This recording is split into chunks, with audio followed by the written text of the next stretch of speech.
Alright, well now that we have fine-tuned our original draft, walked everything back to our slopers, double-checked the fit, and got all of our notches, we're ready to start cutting and sewing the sleeve, and then you'll be able to do a fitting back to your dress form or with your client. So now that we've finished with our pattern piece, it's a little bit wrinkly and beat up from doing all that extra work on there. So if you want, you can press it and have your iron on a low setting and turn the steam completely off.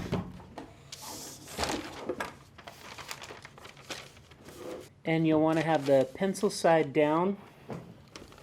It's also good to note that this is an iron that I don't use for final fabrics or light colored fabrics. Make sure that your pattern piece is going with the length grain of your fabric, and then go ahead and clip and tear a piece of muslin large enough for your pattern.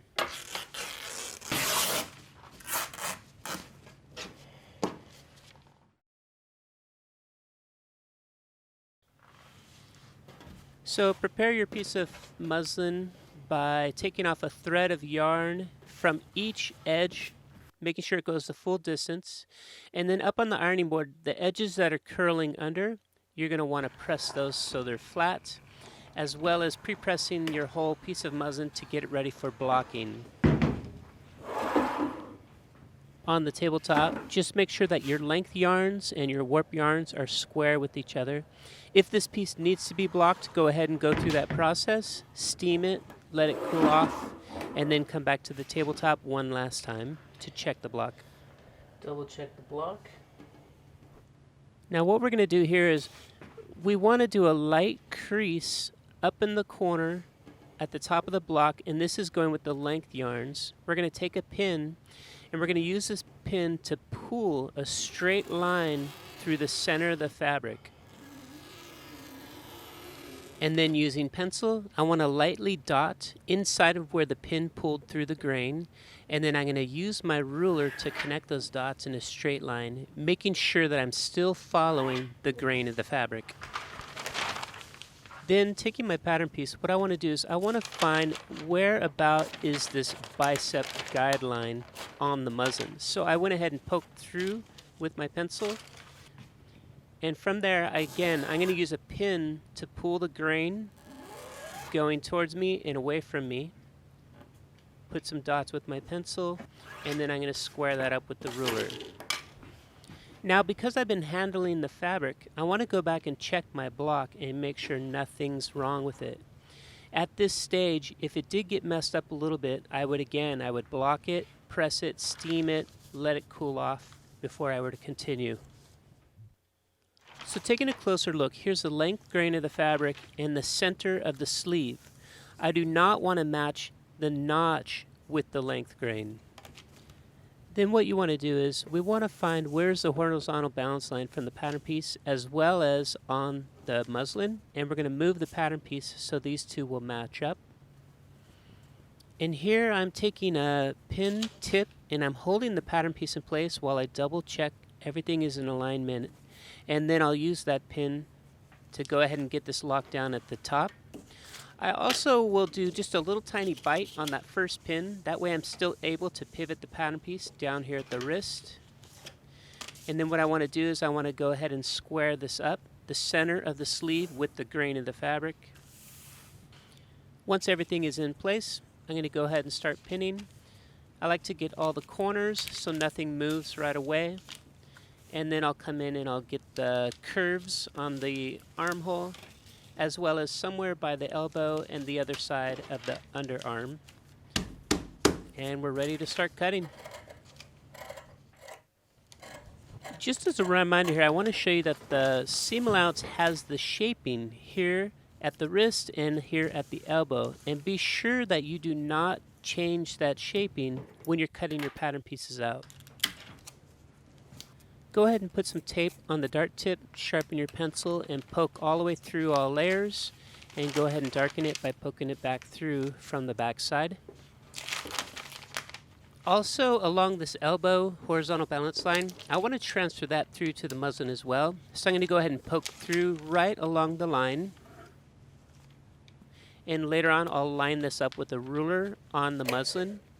And then while we're here, let's go ahead and clip the notches for the dart legs. And then on the other underarm is the notch that lines up with the dart once it's sewn closed. We can go ahead and clip the single notch from the front armhole, the shoulder notch at the top of the cap, and then of course the 2 notches for the back of the armhole. When you're done with that, let's go ahead and take out the pins, and we want to transfer the elbow horizontal balance line to the muslin. And also you'll want to circle the dart tip, and then let's go ahead and draw in our dart legs.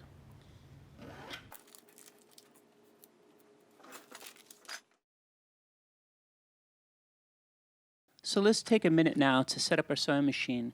What I'm using is a dark blue thread, so it's easy to see in contrast to my muslin fabric. Go ahead and sew for us a length on a piece of paper.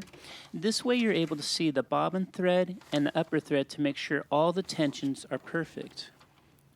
Also, I want to take a minute here to measure to see if it is set at 7 stitches per inch. If it's a little bit too big or too small, go ahead and adjust the stitch length on your machine. Sew for a little distance, and then again remeasure this to check that it's set 7 stitches per inch. Now that we have the sleeve cut out in fabric, you have to be really careful that it's going to want to stretch along the armhole because it's biased. It also might lose its shape down the length grain or the width grains. So whenever I'm handling it, I always like to keep it folded. The first thing we're going to do with it is we're going to put in a stay stitch along the wrist. As well, we're going to put in 2 rows of basting stitches in the cap of the sleeve. And then for sewing the wrist, I want to know exactly where is 1 inch on my sewing machine, so I'm using a ruler to find this. So be sure your threads are to the back, and you'll want to hold them with your hand. And of course, make sure the machine is on. And then we're going to start sewing without any back tack, and we're going to end with no back tack. Take this off the machine, and then you can cut your threads down to about 1/2 inch. Now I want to switch the machine to do a basting stitch.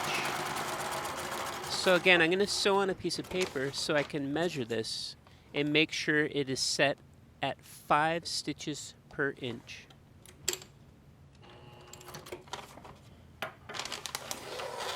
Looking at the basting stitch, what we're going to do is we're going to start from the back notch and go all the way around to the front notch.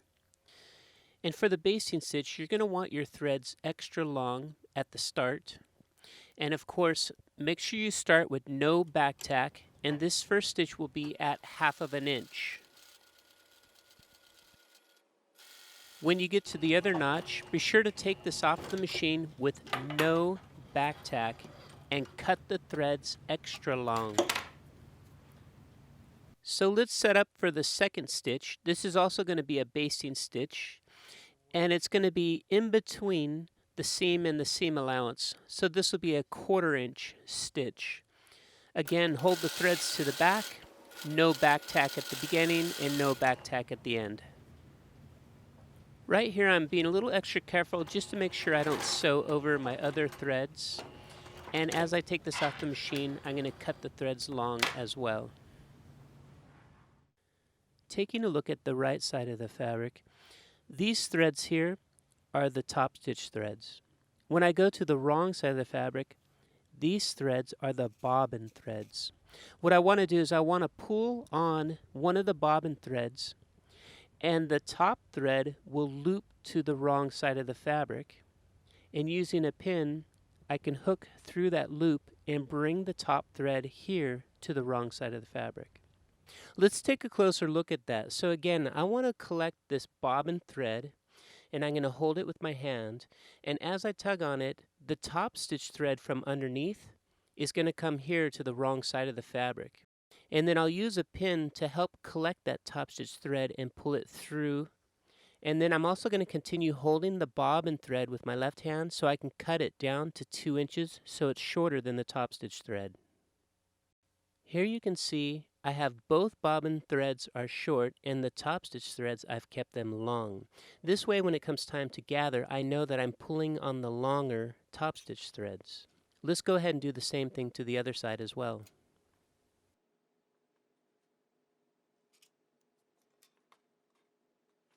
What we want to do next is we want to start gathering in the sleeve ease. So along the first half-inch stitch, we're going to gather it a little bit, and then the second stitch we did, that the 1/4 inch, we're going to gather that one even more. So go ahead and get the long threads. These are the top stitch threads. And you're going to want to hold the one from the half-inch stitch. And as I pull on the thread with my left hand and my right hand, I'm slowly easing in the fabric along the stitch. Then what I want to do is I want to take a pin and put it down at the notch, and I'm going to loop this longer top stitch thread that I'm using to ease. I'm going to loop it like a figure 8 around this pin. And once I've done it several times, then I'll also take the tip of the pin and set it into the muslin so then the threads won't come apart. So let's take a closer look here. Once I put the pin into the fabric, again, we're doing these little figure 8s around the pin to lock this thread down so it won't move. And then I'll put the tip of the pin into the fabric so it doesn't come apart. Now let's get ready to do the second row of stitching. This is that 1/4 inch stitch. On this one, we're going to ease it in even more than what we did on the half-inch stitch. Keep in mind as you're easing this in, you never want to actually put creases, pleats, or gathers into it. So all the while, this fabric should still be able to lay flat and clean even though we're easing it in. For me, my preference is I usually ease it in just a little bit too much, and then you can always let it out once we start to match this back up to the armhole on the main body. Now let's get ready to sew this elbow dart. What we want to do is we want to sew it up towards the right side of the fabric. That way when you're meeting with your client, you can either release it or take the dart in more as needed during a fitting. So go ahead and fold this right along the center of the dart to the dart tip and match up your notches on the end. Also finger press this so it stays nice and clean, and make sure that your raw edges are staying aligned. And then we're going to go ahead and put a pin right into where the dart tip is so we can see that when we go to the sewing machine. Double check to make sure that your machine is set back to 7 stitches per inch. And then on the machine, pull your threads long for this dart. Under the machine, line up the dart tip right with the needle. And then you can pull the pin out before you start sewing. And then hold the threads in the back and start without any back tack. And you're going to want to stitch for the first 2 stitches right along the folded edge.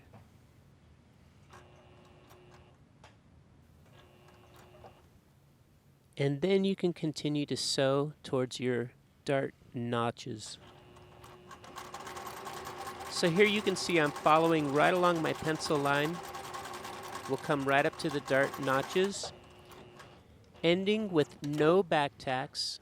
Take this off the machine and cut it at about 1 inch long. Then what we're going to do is the long threads that we have at the dart tip, we're going to go ahead and tie those into 3 knots. And then cut the threads to about 1/2 inch long. Then we want to take the dart seam allowance and press it down towards the wrist. The next thing we want to do is we want to sew the underarm seams of the sleeve, and we're going to sew these wrong sides together. This way you'll have the seam on the outside, so during the fitting, if you need to release the threads or pin this even tighter, it's much easier. So go ahead and let's start sewing, starting from the armhole, 1/2 inch seam allowance, and start with a back tack so the sleeve is nice and strong when you do a fitting with your client. the two underarm seams have different angles. So as you get to the dart, you're going to want to slide the fabric in between your fingers and keep aligning those raw edges so they match. And then again, when you get to the wrist, remember that the wrist has a slight angle in the seam allowance. You're going to want to follow that 1/2 inch exactly. And then, of course, do a back tack at the end of the wrist as well. Go ahead and clip your thread short to about 1/2 inch. And if you remember, so we did a back tack at the beginning and the end. And this is because when your client is fitting this onto her arm, you want to be careful that the seams don't start to accidentally fall apart too soon.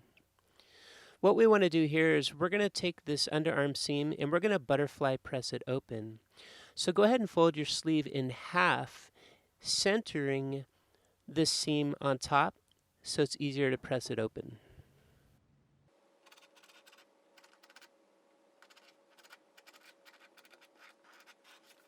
Once you get down to the wrist, what we want to do is we want to finger press this to the inside so it looks clean finished.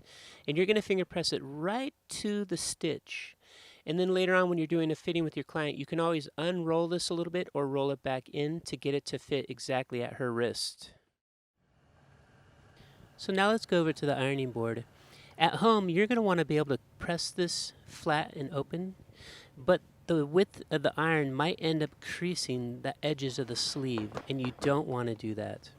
So what I'm going to do here is I'm going to use my sleeve board so I can slide the sleeve onto it, and then I can press the seam without getting any creases along the outer edges. If you have a sleeve board, go ahead and use yours. If you don't, just be sure to press this without creasing the outside edges. And then of course you're going to want to let it cool off completely before you take it off the sleeve board. Here what I'm doing is I'm getting the elbow dart completely onto the sleeve board. So as I press it, the dart tip to the dart end is all on the same one plane. And then I can rotate the sleeve to continue pressing it while having the dart tip off of the sleeve board. Be sure to also press along the wrist edge, get that all nice and crisp as well. And then what I'm going to do is I'm going to turn this around and show you how to get the sleeve cap.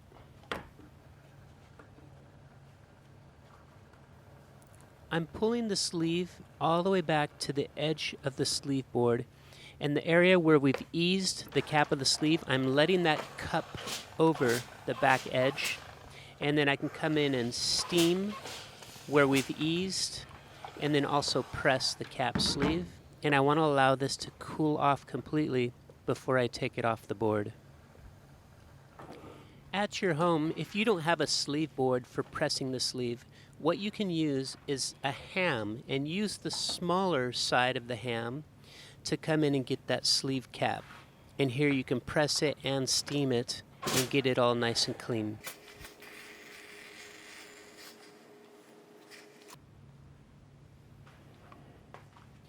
At your house, if you do not have a ham or a sleeve board, you can still do this using the very end of your ironing board.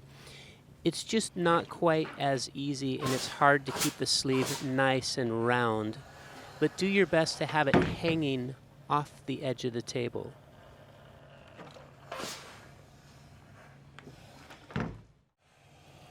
So since I have a sleeve board, I wanted to go ahead and repress this to recapture that sleeve and get it all nice and crisp up in the cap. And then I'll take this down, and while you're looking at it closely, you just want to make sure there's no puckers or extra ripples or folds or pleats. The fabric should still be smooth all along the ease of the cap of the sleeve. What I'm doing here is I'm noticing mine is a little too tight, so I'm easing this back down towards the notches while still maintaining the cap of the sleeve. And if you've done everything correctly in your pressing, then this should stand up easily on a tabletop all by itself. Now that we've prepared our sleeve, we want to transfer the notches from our slopers that match to the sleeve and get the notches here on our muslin half body.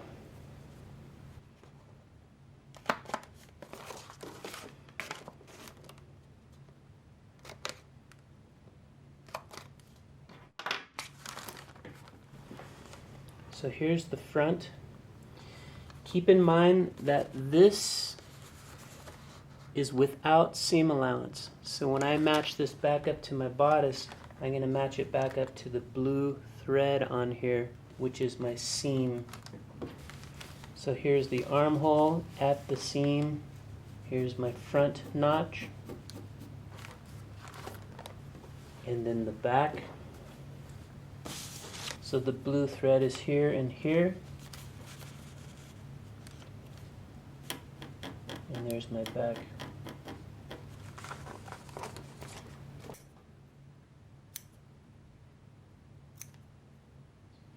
For this armhole seam, it will get really messy, so I want to have all the raw edges to the inside. So let's go ahead and sew this right sides together. We want to have the shoulder notch of the sleeve to match the shoulder of the main body. Put these right sides together and hold the bodice from the inside, and you can turn the bodice wrong side out. So these are right sides together, and we will sew this with the seam allowance inside the garment. So I'm making sure I'm matching up the shoulder notch with the armhole of the sleeve, and I'm not matching up the center of the sleeve with the shoulder because the shoulder notch is slightly forward. I'm also pinning here on the inside of the sleeve because when we sew this, we're going to have the sleeve facing up on the sewing machine. The next thing you'll want to do is go down to the armhole at the side seam and at the sleeve underarm. Putting these together, right sides together. And again, you're going to pin this inside the sleeve. Now we can come out to our front notch, pinning the sleeve to the main body, right sides together, and come around to the back notch.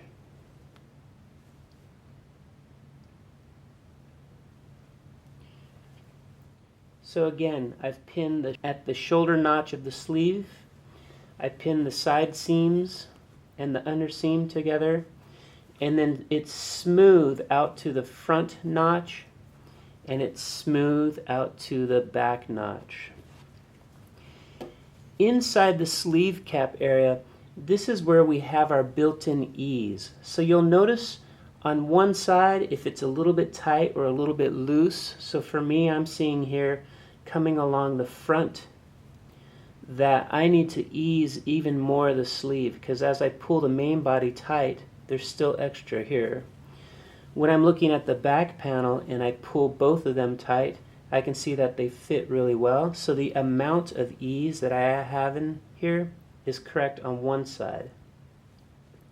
So what I'll do is I'll lock this down by holding where I've already pinned and pulling it snug, and then pinning this into place.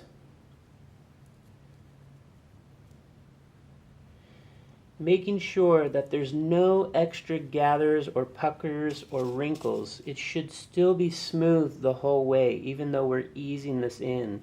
We're not sewing over any particular wrinkles or puckers. On this front side, what I can do now is because I have all of my gathering, I can release these pins and again pull on the ease stitch and get some of this back into here to making it a shorter distance, so now it matches to the front.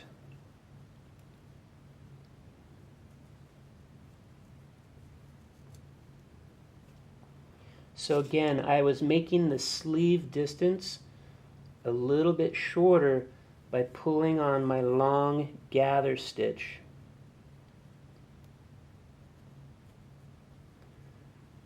And I don't want any puckers or wrinkles, so I can loosen this back out as needed. All the while you're making sure the raw edges are lined up for both the sleeve and the bodice, and everything should fit on there smoothly. And all the pins are here on the inside of the sleeve. Now that we have the cap of the sleeve eased in so it's matching back to the bodice, we can go ahead and clip these extra long threads. But be sure to leave them around 2 inches long so they don't accidentally loosen up again. And at this point, you're ready now to go sew on the sewing machine.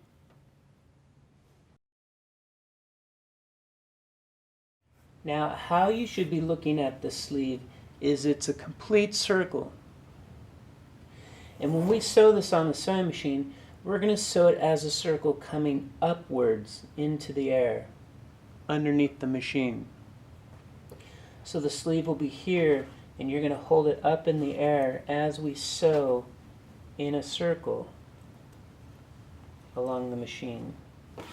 And what we want to do is we're going to start down where the side seam and the underarm seam meet, and we're going to start just before that and come across, and when we come back we'll finish on the other side, so then you'll have 2 rows of stitching on top of each other to hold the area really secure for when your client does a fitting she doesn't blow out the seam at the bottom there. Place your garment under the machine with the sleeve facing up. We're going to go ahead and hold the thread down and start with a short back tack. Again, we're going to sew the sleeve from the inside. This way we're able to rotate the seam up into the air like a circle so you're not crushing the cap of the sleeve. And also you're looking at every single little ease stitch to make sure you're not running over any puckers. At any point if you see a little pucker, you can lift the foot up, pull the very next pin out, and come in here and smooth it so you never have any kind of a pucker that you're going to run over.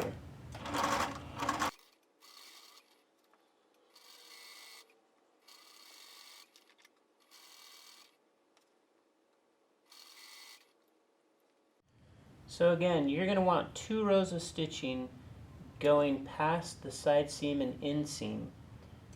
So go ahead and stitch over those, pass it up, and do your small back tack. Inside of the armhole, I still have all of my pins from when I was sewing. I want to go ahead and take those out, and then I'm going to also go ahead and start clipping all of my threads down to about 1/2 inch now that everything is in place. And go ahead and take a quick double check all along the ease seam to just make sure that you didn't sew any puckers into the sleeve cap. Back at the ironing board, set a ham down and bring it close to the edge and have the small end of the ham facing forward. Then you're going to align the shoulder of the bodice as well as the cap of the sleeve right along the edge of that ham. All of the seam allowances from the main body as well as from the sleeve are going to point towards the sleeve. Now, once I start pressing the seam, I want to get the shoulder seam a little bit as well as some of the seam allowances heading towards the cap of the sleeve. But you won't be able to do too much on this part just yet. Our main focus should be from the notch going up to the shoulder. This is where you can come in and really get it nice and smooth, pressing the seam allowances towards the sleeve. Once you've done that, then you can go ahead and rotate it to the other notch. So in this instance, I'm going from the front notch up to the shoulder and getting those seam allowances smooth as well. Then when you're ready to start pressing the actual cap of the sleeve, you're going to notice that the ham is too narrow. So rotate it around to the wider side of the ham, and then we can pull the sleeve further up onto the ham and start to iron out the cap of the sleeve. And if you've noticed, I've never once ironed down in her armpit area. So anything below the notches, do not touch that area. Just let it lie as it is and it will be fine. Now, if you do have a sleeve board at home, then go ahead and use a sleeve board to finish up your sleeve by getting the full length of the sleeve, as well as we're able to steam and press the cap of the sleeve while it's attached to the bodice. And this will give you an even better result than using the ham at the edge of the ironing board.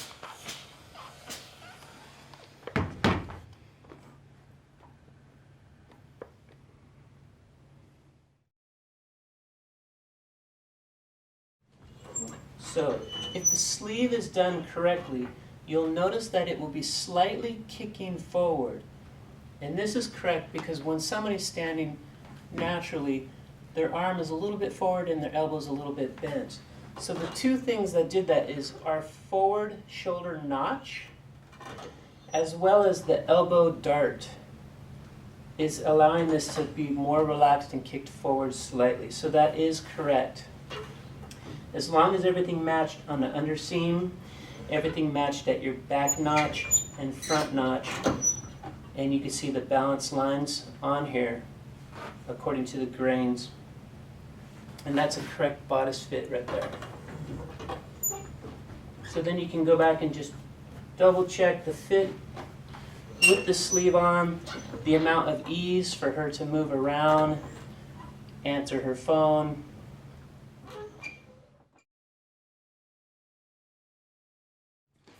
If everything is good to go with your sleeve pattern, you can go ahead and transfer it to oak tag paper. So staple it down to oak tag paper, and then of course you're going to cut off all of the seam allowance, and you'll have your piece ready to go. As a sloper, put your rabbit hole punch in there, as well as put your hole punch for the dart tip, and then of course get all of your notches. And that's the sleeve.